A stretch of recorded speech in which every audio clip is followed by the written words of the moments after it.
কুড়িগ্রামে নদীর তাণ্ডব, শতাধিক ঘরবাড়ি ও কৃষিজমি নদীগর্ভে। বিস্তারিত দেখুন রবিউল আলমের পাঠানো তথ্য ও ভিডিওতে। বর্ষা শুরুর আগেই কুড়িগ্রামে তীব্র আকার ধারণ করেছে নদী ভাঙন। ব্রহ্মপুত্র, ধরলা ও তিস্তা নদীর তাণ্ডবে বিলীন হয়ে গেছে বিভিন্ন উপজেলার শতাধিক ঘরবাড়ি ও বিস্তীর্ণ কৃষিজমি। সরেজমিনে দেখা গেছে ভাঙনের কবলে পড়ে নদীগর্ভে হারিয়ে যাচ্ছে রাস্তাঘাট, শিক্ষা প্রতিষ্ঠান, মসজিদ, মাদ্রাসা ও কমিউনিটি ক্লিনিক। সবচেয়ে বেশি ক্ষতিগ্রস্ত হয়েছে উলিপুর, নাগেশ্বরী সহ একাধিক চরাঞ্চল। মানুষের জায়গায় আসি, মানে এই বাগানটার জন্য ছাওয়া পাওয়া না, যে মানুষের জমিনে আছে থাকার বাসা নেই, থাকবো যে এই বাসাটা নেই, মানে এই দাঁড়াইছি।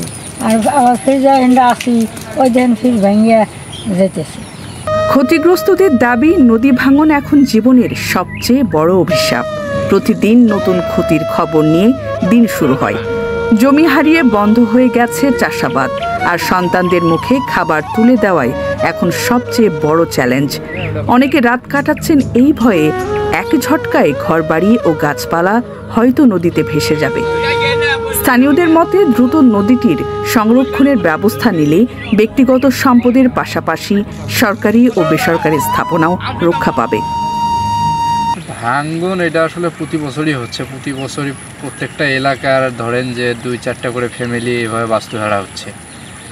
বাড়িঘর হারিয়ে দিন দিন যে আমাদের কৃষকরা যে জায়গাগুলোতে আবাদ হইতো এগুলো এখন নদীর বুকে, এরা প্রত্যেকে ভূমিহীন হয়ে যাচ্ছে।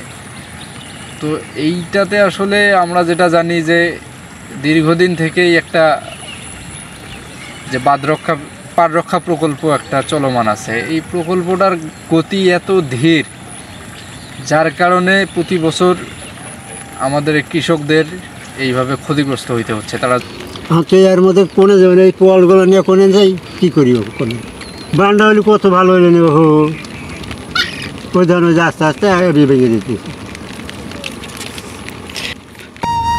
পানি উন্নয়ন বোর্ড জানিয়েছে, সীমিত বাজেটেও ভাঙন প্রবণ এলাকায় জিও ব্যাগ ফেলার কাজ চলছে। তবে বিশেষজ্ঞদের মতে দীর্ঘমেয়াদী পরিকল্পনা ও স্থায়ী বাঁধ নির্মাণ ছাড়া এই ভয়াবহতা থেকে মুক্তি পাওয়া সম্ভব নয়।